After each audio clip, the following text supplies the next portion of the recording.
सभी भाई बहनों को जय श्री राधे, जय श्री कृष्णा। कैसे हैं आप सब?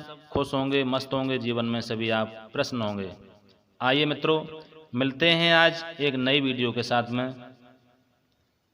आज हम ऐसी वीडियो आपके बीच में पेश करने जा रहे हैं। आपने सोच लिया होगा, समझ लिया होगा, समझ गए होंगे थंबनेल देख करके। वीडियो प्रारंभ करने से पहले आपसे एक छोटा सा निवेदन करूंगा। अगर हमारे इस चैनल को आपने अभी तक सब्सक्राइब नहीं किया है तो इसको सब्सक्राइब कर लीजिए। बगल में जो घंटी वाला बटन है उसे दबा करके प्रेस कर लीजिए। मित्रों, आज कोई और चर्चा नहीं सुनाने वाले हैं हम।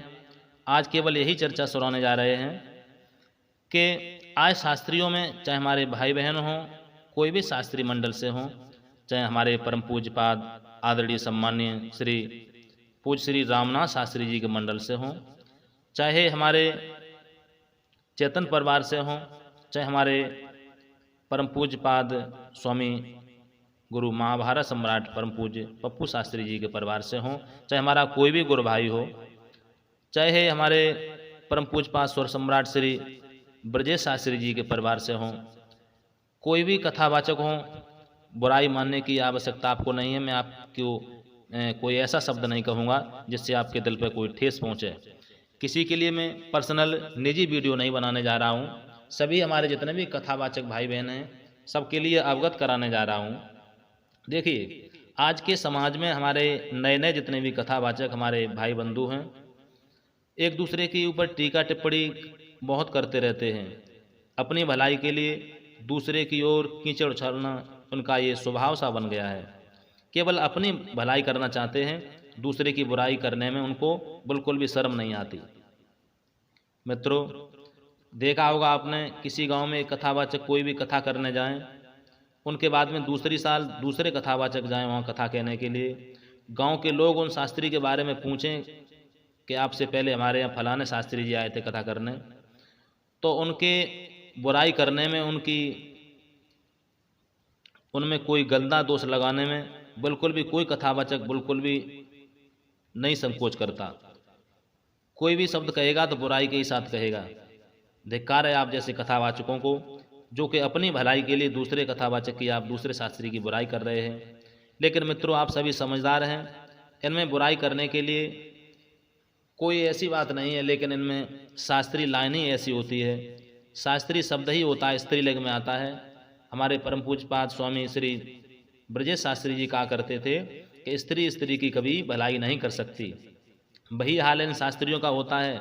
शास्त्री ये स्त्रीलिंग में आता है शब्द, एक कभी भी किसी भी दूसरे कथावाचक की अपने मुंह से भलाई नहीं कर सकते, न की है कभी।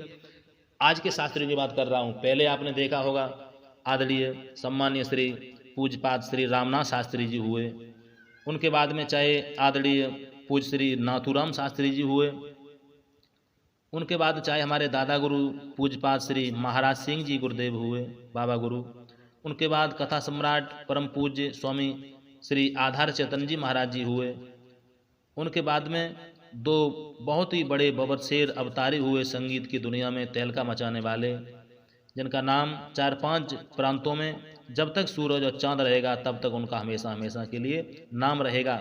जिनमें संगीत के महानायक, आला के सम्राट स्वामी श्री सुरजन चेतन जी महाराज हुए, और एक हमारे स्वामी श्री ब्रह्मलीन कथा के महानायक स्वामी श्री राम बहादुर चेतन जी महाराज हुए, और दूसरे बबरशेर स्वामी कथा सम्राट आधार चेतन जी महाराज जी के परम शिष्य स्वामी लाखों लोगों को रोटी देने वाले आज की दुनिया में स्वामी श्री पूज्यपाद स्वर सम्राट स्वामी श्री पूज्यपाद ब्रजेश शास्त्री जी महाराज हुए।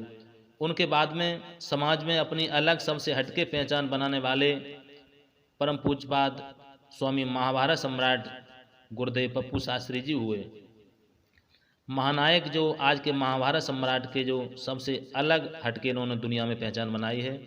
इन लोगों ने मित्रों आज दिन तक किसी भी, चाहे स्टूडियो हो, चाहे किसी भागवत मंच से, चाहे किसी भी मंडल कहीं भी बैठे हों, किसी भी मंडल से हों, चाहे किसी कथावाचक की अपनी भलाई के लिए दूसरे की बुराई इन्होंने कभी नहीं करना सीखा।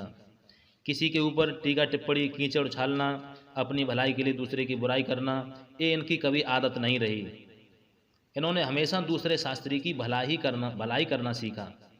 अच्छा, एक बात आप ये बताइए, समस्त हमारे समझदार जितने भी भाई बहन हैं शास्त्रीगढ़, और भी अन्य लोग हमारे स्टूडियो वाले भाई बंधु सुन रहे हैं, और जितने भी जनता के समस्त हमारे पिता तुल्य बुजुर्ग माताएं बहनें सभी सुन रहे होंगे, अपनी भलाई के लिए दूसरे की बुराई करना, इससे बड़ी कोई मूर्खता नहीं होती। अगर तुम दूसरे की भलाई करोगे तो तुम्हारी अपने आप ऑटोमेटिक सोते ही भलाई समाज के लोग करने लगेंगे। अगर मित्रों भलाई करने से ये होता है, पहचान हो जाती है भला इंसान है। बुराई करने से इंसान की पहचान समाज के लोग कर लेते हैं कि इसके अंदर बुराइयां ही भरी हुई हैं, तो ये इंसान गलत हो सकता है। किसी भी कूड़ादान जो होता है, कूड़ादान के अंदर अगर आप सड़ा हुआ गला हुआ कूड़ा अगर डालते रहेंगे तो हमेशा वो कूड़ादान से बदबू आती रहेगी। अगर वो साफ स्वच्छ रहेगा तो उसमें बदबू नहीं आ सकती। तो इसलिए आइए देखते हैं, आइए सीधे टॉपिक पे आते हैं। अभी तक हमारा चैनल आपने अगर सब्सक्राइब नहीं किया है तो इसे प्लीज़ सब्सक्राइब कर लें, बगल में घंटी वाला बटन दबा करके प्रेस कर दें, और कमेंट में बताइए हमारी वीडियो कैसी लगी। मित्रों, आज का जो नया दौर चल रहा है, आपने देखा होगा आला सम्राट के बारे में। कोई कह रहा है मैं गुरुजी सुरजन चेतन जी महाराज जी का प्रथम शिष्य हूँ, कोई कह रहा है मैं न्यू आला सम्राट हूँ, कोई कह रहा है मैं द्वितीय आला सम्राट हूँ। लेकिन मित्रों, आला सम्राट की उपाधि के लिए इतनी लड़ाइयाँ पड़ी हुई हैं, आप लोग सुन रहे हैं रोजाना नए नए यूट्यूब चैनलों के माध्यम से। मेरा तो कहना यही है, मेरा समझना यही है, द्वितीय आला सम्राट के लिए चाहे कहे चाहे कोई, इसमें बुराई की कोई बात नहीं है। और बुराई हमेशा कड़वी, वो सत्य हमेशा कड़वा होता है, सत्य हमेशा कड़वा होता है, नमक में कभी कीड़े नहीं पड़ते। मित्रों देखिए, द्वितीय आला सम्राट के लिए चाहे कोई भी बने, लेकिन हमारे परम पूज्य गुरुदेव ब्रजेश शास्त्री जी महाराज जी के शिष्य हैं एक नरेश चेतन जी, और द्वितीय ये रविंद्र चेतन जी। इन दोनों में अगर कहीं भी प्रोग्राम रखा जाए, दोनों में अगर द्वितीय आला सम्राट की पदवी के लिए इन दोनों में प्रोग्राम रख करके जनता में या बड़े बड़े कथावाचकों को बैठा लिए, नए नए जितने भी नए हों चाहे पुराने हों, जो लेखक राइटर कवि हैं उनको बैठा लीजिए, स्टूडियो वाले हमारे समस्त जितने भी भाई बंधु हों वो सभी मौजूद होना चाहिए।